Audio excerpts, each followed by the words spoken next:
this is John Piper with a video update, and it's Monday afternoon, the 26th of September. I've said before that we're all guinea pigs in some vast financial experiment. The QE method of printing cash has avoided the similar experience to the wheelbarrow effect in Germany in the 1930s, where people had to wheel wheelbarrows full of cash to buy a loaf of bread, simply by keeping the inflationary printing in the hands of the banks and other financial institutions, and kept it away from the retail client, as it were. However, what's happened is that all the cash has gone into financial assets and bumped up asset prices, and the big risk now is that at some point some shock will hit the system and the whole thing will collapse. Now I think given time, the powers that be could actually deal with such an effect. But the problem is financial markets don't actually give you time. They react rather quickly, and as we saw in 2007, 2008, the damage is done and it gets too late to actually do anything. This is the big risk, really, that things just happen too quickly, and various rules and regulations need to be put in place before the financial authorities can act quickly enough to salvage the situation. Currently we have Deutsche Bank in the news, seriously under pressure. Risk that it may in fact go under, and apparently no help is forthcoming from the EU on this particular, which is quite surprising given the size of the bank. And that could be a shock, but also know about that shock. I mean, the big crashes, the big moves come in when they're just not expected. Looking at the DAX, this is a 4-hour chart of the DAX. You saw the peak here, just around 10.8. We've seen an ABC decline. I use Elliott wave theory as a way of looking at markets. It's no better or worse than any other way of looking at markets. The key thing is to realize that whatever system you use is flawed, and you have to trade around those flaws. Now we've seen this quite strong rally into the end of last week, followed by this little blip down. I thought that looked positive. In my report at the weekend I said that we might well see a rally up from there. In the event, we just fell away, and there was no reason to go long at all. I certainly haven't gone long. And it looks like this could be a new leg down. Now, I use certain levels on the DAX. I mentioned the 66 level, and the 77 level.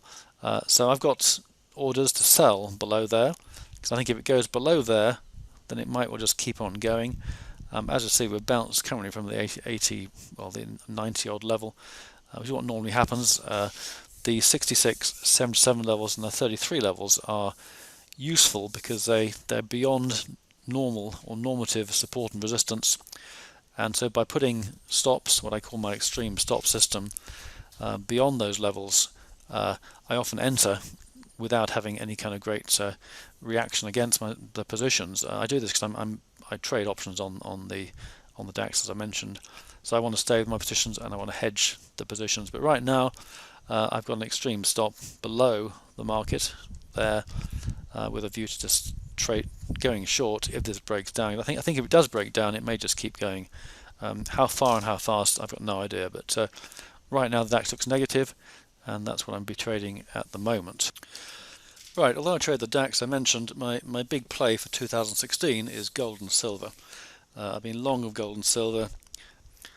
Since the beginning of the year, and I'm up a 5-figure sum currently, and I'm expecting a 6-figure sum before this is over. I'm not only buying not only spread betting, I've also got various stocks, including Silver Wheaton, which is up I think 180% since I bought it, various ETFs, etc., etc. Now the chart pattern here looks particularly strong. We've got a 1, 2, 3, 4, 5 wave there. That's wave 1, wave 2. This is 1 of 3, and now a very corrective looking form here, which suggests a breakout to the upside anytime soon.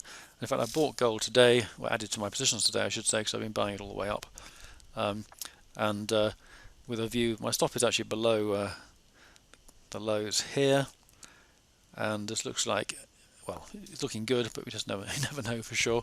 Let's go down leg, actually have a look at the shorter term pattern.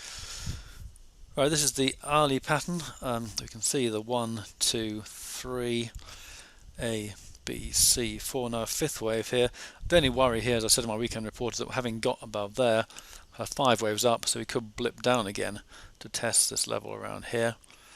Maybe, maybe not, but in fact I did buy because it looked particularly good today. But having seen 5 waves up would be actually quite encouraging. It would suggest that we have finally seen the low of this particular digital decline, and that hasn't really lasted that long, but it seems to have, it felt like it lasted a bit longer than it has for some reason.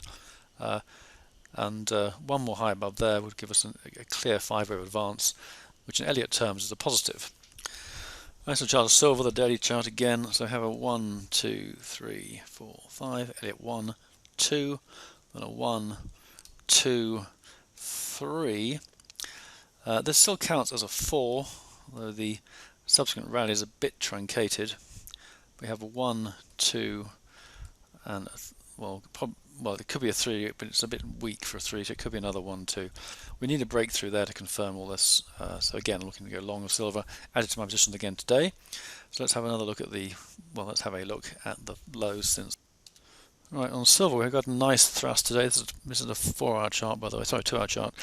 So I bought that in profit at the moment. Stops below there. In Elliott terms, this could be an A, B, C at the moment. We want to see that dispelled by a sharp thrust above these levels here.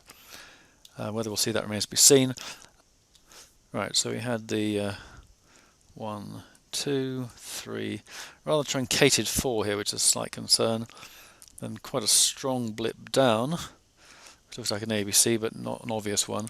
Followed by a 1, 2, 3. I think this is a 4. It's possible it could be a wave 2, and this could be new impulsive action. Again, remains to be seen, but it looks like we should see a move above here. We need to clear 2021 really to have a clear confirmation. But I'm currently long, both from here and from lower levels. Because I've been trading this all year, so it's I'm well in profit on all these positions on the stocks and the ETFs, etc., which is nice, of course. It's always good to be in profit. And it looks like it's going to go higher, but you can never be sure about these things. The 200-day moving average is well below current market action, which is of some concern. But right now the chart patterns look fairly good. Okay, on that note, I'll call it today. So back with the report. Next official report is Thursday morning, but I'll probably do another one. I have a feeling this week's going to be quite a busy week, so I'll probably be doing more than my normal 3 reports. So speak to you soon. Thanks for listening. Have a great day, and bye for now.